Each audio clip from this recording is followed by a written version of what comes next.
پیر اگر آپ کے سامنے آ جائے گا آپ نے پھر آنکھیں بند کر لینی، چاہے وہ قتل کر دے چاہے عورتوں کے ساتھ زنا کر دے، لیکن آپ نے چپ رہنا ہے. آپ نے سمجھنا ہے حضرت موسیٰ علیہ السلام اور خضر علیہ السلام، چاہے وہ قتل کر دے چاہے عورتوں کے ساتھ زنا کر دے، لیکن آپ نے چپ رہنا ہے. آپ نے سمجھنا ہے حضرت موسیٰ علیہ السلام اور خضر علیہ السلام. عمران شہزاد صاحب، آپ نے جو زنا کی نسبت کر کے کہا کہ حضرت موسیٰ اور حضرت خضر کا قصہ یاد کر لینا، تو کیا آپ بتا سکتے ہیں معاذ اللہ ثم معاذ اللہ کہ حضرت موسیٰ اور حضرت خضر سلام اللہ علیہما کے قصے میں معاذ اللہ کیا زنا موجود ہے؟ فرمایا کوئی فسق اعلانیہ نہ کرتا ہو، کوئی گناہ نہ کرتا ہو. کامران شہزاد صاحب کان کھول کر سنیں، اعلیٰ حضرت بتا رہے ہیں پیر بنانے کے لیے لازمی ہے کہ وہ فاسق معلن نہ ہو، وہ زانی نہ ہو، وہ شرابی نہ ہو، وہ قاتل نہ ہو، وہ ڈاکو نہ ہو. یہ کامران شہزاد نامی بندوں کے منہ پر تمانچہ مارتے ہوئے بتایا اگر کسی شخص میں ان چاروں میں سے کوئی شرط کم ہے اور ناواقفی سے اس کے ہاتھ میں ہاتھ دے دیا، بعد کو ظاہر ہوا وہ بد مذہب یا جاہل یا فاسق یا منقطع السلسلہ ہے، تو وہ بیعت صحیح نہیں، اسے دوسری جگہ مرید ہونا چاہیے جہاں یہ چاروں شرطیں جمع ہوں. تو اعلیٰ حضرت نے اس بندے کو جواب دیا کہ جہاں یہ چار شرطیں ہوں گی اس بندے کو پیر بنانا جائز ہوگا. بسم اللہ الرحمن الرحیم. مفتی کامران شہزاد صاحب فتاوی رضویہ پر طرح طرح کے اعتراضات کرتے ہیں جس سے ان کی جہالت اور ان کے تعصب کا 100% پردہ چاک ہو جاتا ہے. فتاوی رضویہ میں پیر کے حقوق جہاں بیان ہوئے ہیں اور ایک سائل نے پیر کے حقوق لکھ کر اعلیٰ حضرت کو بھیجے کہ آپ ان کی تصحیح ترمیم کریں کہ آیا یہ درست ہیں یا نہیں، تو اعلیٰ حضرت نے فرمایا کہ یہ تمام حقوق درست ہیں، بعض قرآن سے، بعض احادیث سے، بعض علماء دین سے اور بعض اولیاء کرام سے ثابت ہیں. اب وہ جو حقوق ہیں ان کو پیش کر کے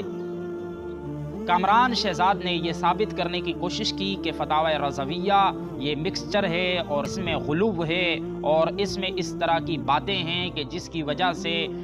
یہ ثابت ہوتا ہے کہ ایک پیر معاذ اللہ زنا کرے، وہ قتل کرے تو اس پر اعتراض نہیں کیا جائے گا. آپ ان کا اعتراض سنیں پھر ہم انہیں تسلی بخش جواب دیتے ہیں. رضویہ میں بہت سے سوالات ایسے ہیں کہ جس کو دیکھ کے اور پڑھ کے ہی علماء دور ایک عام بندہ بھی کھڑا ہو کے کہہ سکتا ہے کہ یار یہ کسی عالم کی بات نہیں ہو سکتی، یہ کسی جاہل انسان کی بھی بات نہیں ہو سکتی. تو فتاوی رضویہ کا مجموعہ ایک مکسچر ہے میرے نزدیک، میری اپنی رائے ہے، میں غلط بھی ہو سکتا ہوں. اب جس طرح آپ نے بات کی میں آپ کو ایک حوالہ دیتا ہوں، جلد نمبر 26 ہے، صفحہ نمبر 581. میں دو حوالے دوں گا، ایک میں دیکھیں گا جواب کا انداز کیا، دوسرے میں جواب کا انداز کیا ہے. اب یہاں پر پیر کے حقوق بیان کیے جا رہے ہیں. اب حقوق تو بہت زیادہ ہے، یہ جو بھی ریفرنس میں نے دیا ہے پڑھنا چاہے پڑھ لیجیے، لیکن اس میں سے 2-3 چیزیں میں بیان کر رہا ہوں. نمبر 1، جو کچھ مرشد کہے اور کام کرے اس پر اعتراض نہ کرے. جو مرشد کہے گا کام کرے گا اس پر اعتراض نہ کرے، کیونکہ وہ جو کچھ کرتا ہے اور کہتا ہے اگر کوئی بات سمجھ میں نہ آئے تو حضرت موسیٰ علیہ السلام اور حضرت خضر علیہ السلام کا قصہ یاد کر لیجیے گا. نمبر 1. دوسرا حقوق انہوں نے کیا بیان کیا لیتی ہے کہ جناب خاموشی اختیار کرو. جی ابھی دوسری بات دیکھیے، اس کی مزید وضاحت ہو جائے گی. مرشد کے کلام کو کبھی بھی رد نہ کرے اگرچہ حق مرید کی جانب ہو، بلکہ یہ عقیدہ رکھے کہ پیر کی خطا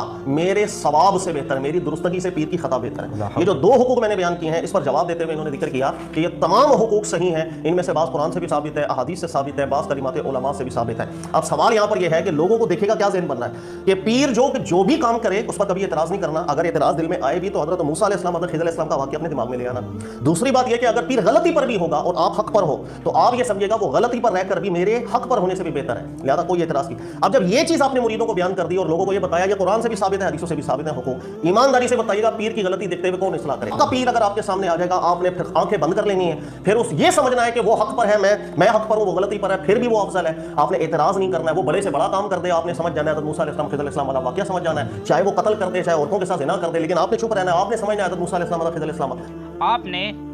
کامران شہزاد کے اعتراض سنے کہ اس شخص نے فتاوی رضویہ سے صفحہ نمبر 581 اور 82 سے پیر کے چند حقوق بیان کر کے اس پر پروپیگنڈا کیا اور ان باتوں میں اپنا لقمہ ڈال کر فتاوی رضویہ کو بدنام کرنے کی ناکام کوشش کی.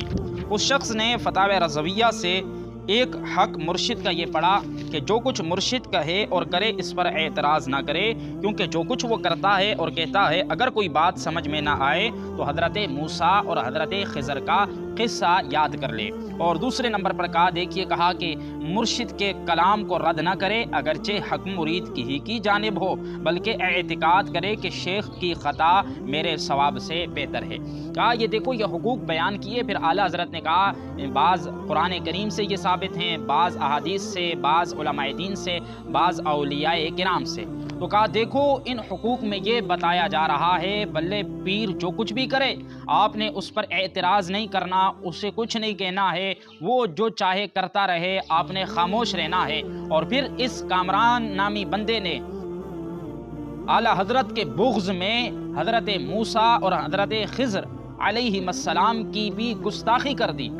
اعلیٰ حضرت کے ان باتوں پر اعتراض کرتے ہوئے اس نے کہا کہ دیکھو یہ لوگ یہ بتا رہے ہیں کہ آپ نے اعتراض نہیں کرنا، چاہے وہ بڑے بڑے کام کر دے، چاہے قتل کر دے، عورتوں کے ساتھ زنا کر دے، آپ نے حضرت موسیٰ اور حضرت خضر علیہ السلام کا واقعہ ذہن میں رکھنا ہے۔ اب اس نے حقوق بیان کر کے کہا یہ لوگ یہ سمجھا رہے ہیں کہ پیر بلے قتل کرے، پیر بلے زنا کرے، آپ نے کچھ نہیں بولنا، حضرت موسیٰ اور حضرت خضر کا قصہ یاد کر لینا ہے۔ تو جناب کامران شہزاد صاحب، آپ نے جو زنا کی نسبت کر کے کہا کہ حضرت موسیٰ اور حضرت خضر کا قصہ یاد کر لینا، تو کیا آپ بتا سکتے ہیں معاذ اللہ ثم معاذ اللہ کہ حضرت موسیٰ اور حضرت خضر سلام اللہ علیہما کے قصے میں معاذ اللہ کیا زنا موجود ہے؟ معاذ اللہ کیا وہاں زنا ہوا تھا؟ جو آپ کہہ رہے ہیں کہ یہ لوگ یہ بتا رہے ہیں کہ بلے پیر زنا بھی کر دے، قتل بھی کر دے، تو آپ نے اعتراض نہیں کرنا، تو معاذ اللہ کیا وہاں زنا ہوا تھا؟ آپ امام اہل سنت کے بغض میں فتاوی رضاویہ کو بدنام کرنے کی ناکام کوشش کرنے میں حضرت موسیٰ اور حضرت خضر سلام اللہ علیہما کے قصے میں یہ کیا چیزیں داخل کر رہے ہیں؟ اور پھر آپ نے اعتراض کیا اپنے کم علمی کم عقلی کی وجہ سے، ورنہ جو فتاوی رضویہ کی عبارت ہے میں آپ کے سامنے اس کی وضاحت پیش کرتا چلوں کہ اعلیٰ حضرت زیدہ مجدہ نے جو پیر کے حقوق کے لحاظ سے ان حقوق کی تصدیق کی، اس سے کئی صفحات پہلے صفحہ نمبر 568 پر اعلیٰ حضرت یہ بتا چکے تھے کہ پیر ہوتا کون ہے۔ اعلیٰ حضرت سے صفحہ نمبر 561 جلد نمبر 26 پر یہ سوال ہوا کہ حضرت میں نے ایک شخص کے ہاتھ پر بیعت کی ہے، لیکن بیعت کرنے کے بعد مجھے پتا چلا کہ اس شخص کے کرتوت صحیح نہیں ہیں، میں نے اسے پیر تو مانا تھا لیکن اس وقت میرے پاس علم نہیں تھا، اب جب میرے پاس علم آیا، سمجھ آئی، تو میں نے دیکھا اس پیر کے کرتوت تو بدتر ہیں، اس کے کرتوت تو انتہائی نازیبا ہیں، لہذا میں کیا کروں؟ تو اعلیٰ حضرت نے یہ جواب دیتے ہوئے فرمایا کہ حسب تصریح ائمہ کرام پیر میں 4 شرطیں لازم ہیں۔ فرمایا کہ ائمہ کرام کی صراحت کے مطابق جسے پیر بنایا جائے اس میں 4 شرطوں کا ہونا لازمی ہے، اگر کسی آدمی میں یہ 4 شرطیں نہیں پائی جا رہی تو وہ پیر بنانے کے قابل ہی نہیں ہے۔ صفحہ نمبر 568 پر اعلیٰ حضرت نے ان 4 شرطوں کو بیان کیا۔ فرمایا اول سنی صحیح العقیدہ، دوم علم دین بقدر کافی رکھتا ہو، سوم کوئی فسق اعلانیہ نہ کرتا ہو، چہارم فرمایا اس کا سلسلہ حضور اقدس صلی اللہ علیہ وسلم تک صحیح اتصال سے ملا ہو۔ فرمایا ان 4 شرطوں کا کسی آدمی میں ہونا ضروری ہے، تبھی اس کو پیر بنایا جا سکتا ہے کہ وہ سنی صحیح العقیدہ ہو، وہ علم دین بقدر ضرورت جانتا ہو، اور فرمایا کوئی فسق اعلانیہ نہ کرتا ہو، کوئی گناہ نہ کرتا ہو۔ کامران شہزاد صاحب کان کھول کر سنیں، اعلیٰ حضرت بتا رہے ہیں پیر بنانے کے لیے لازمی ہے کہ جسے آپ پیر بنا رہے ہیں وہ فاسق معلن نہ ہو، وہ زانی نہ ہو، وہ شرابی نہ ہو، وہ قاتل نہ ہو، وہ ڈاکو نہ ہو، وہ غلط کام نہ کرتا ہو۔ اور فرمایا چوتھی شرط یہ ہے کہ اس کا سلسلہ حضور اقدس صلی اللہ علیہ وسلم تک صحیح اتصال سے ملا ہو۔ اور پھر آگے آپ نے یہ کامران شہزاد نامی بندوں کے منہ پر تمانچہ مارتے ہوئے بتایا اگر کسی شخص میں ان 4 میں سے کوئی شرط کم ہے اور ناواقفی سے اس کے ہاتھ میں ہاتھ دے دیا، بعد کو ظاہر ہوا وہ بد مذہب یا جاہل یا فاسق یا منقطع السلسلہ ہے تو وہ بیعت صحیح نہیں، اسے دوسری جگہ مرید ہونا چاہیے جہاں یہ 4 شرطیں جمع ہوں۔ تو اعلیٰ حضرت نے اس بندے کو جواب دیا کہ جہاں یہ 4 شرطیں ہوں گی اس بندے کو پیر بنانا جائز ہوگا۔ اگر آپ نے دیکھا کہ کوئی ایسا بندہ جس کا عقیدہ درست نہیں ہے، یا وہ جاہل ہے، یا وہ فاسق معلن ہے، یا وہ اس کا سلسلہ حضور صلی اللہ علیہ وسلم سے متصل نہیں ہے، تو فرمایا وہ پیر ہو ہی نہیں سکتا، اور اگر کسی نے انجانے میں ایسے بندے کو پیر بنا لیا تو اس سے بیعت توڑ کر جس میں یہ چاروں شرطیں پائی جائیں اس سے مرید ہو جائے۔ تو لہٰذا کامران شہزاد صاحب، آپ کے عقل پر ماتم کرنے کا دل کرتا ہے، اور آپ جو لوگوں کو میٹھی میٹھی باتیں کر کے اپنی طرف مائل کرنے کی کوشش کرتے ہیں، تو آپ کا یہ بیان آپ کی ان میٹھی میٹھی باتوں کے پیچھے آپ کے غلط مقاصد اور آپ کی منافقت کو واضح کر رہا ہے کہ اعلیٰ حضرت جو پیر کی شرائط میں یہ بیان کر رہے ہیں کہ پیر وہی ہوگا جو سنی صحیح العقیدہ ہوگا، پیر وہی ہوگا جو عالم ہوگا، جو فاسق معلن نہیں ہوگا، یعنی متبع سنت ہوگا، شریعت کا پابند ہوگا، لیکن اس کے باوجود آپ دو باتوں کو اٹھا کر پروپیگنڈا کر کے یہ لوگوں کو بتا رہے ہیں کہ معاذ اللہ اعلیٰ حضرت نے یہ کہا کہ کوئی زانی ہو یا شرابی ہو یا قاتل ہو، وہ پیر بنا لیا آپ نے تو بس اسے کچھ بھی نہیں بولنا۔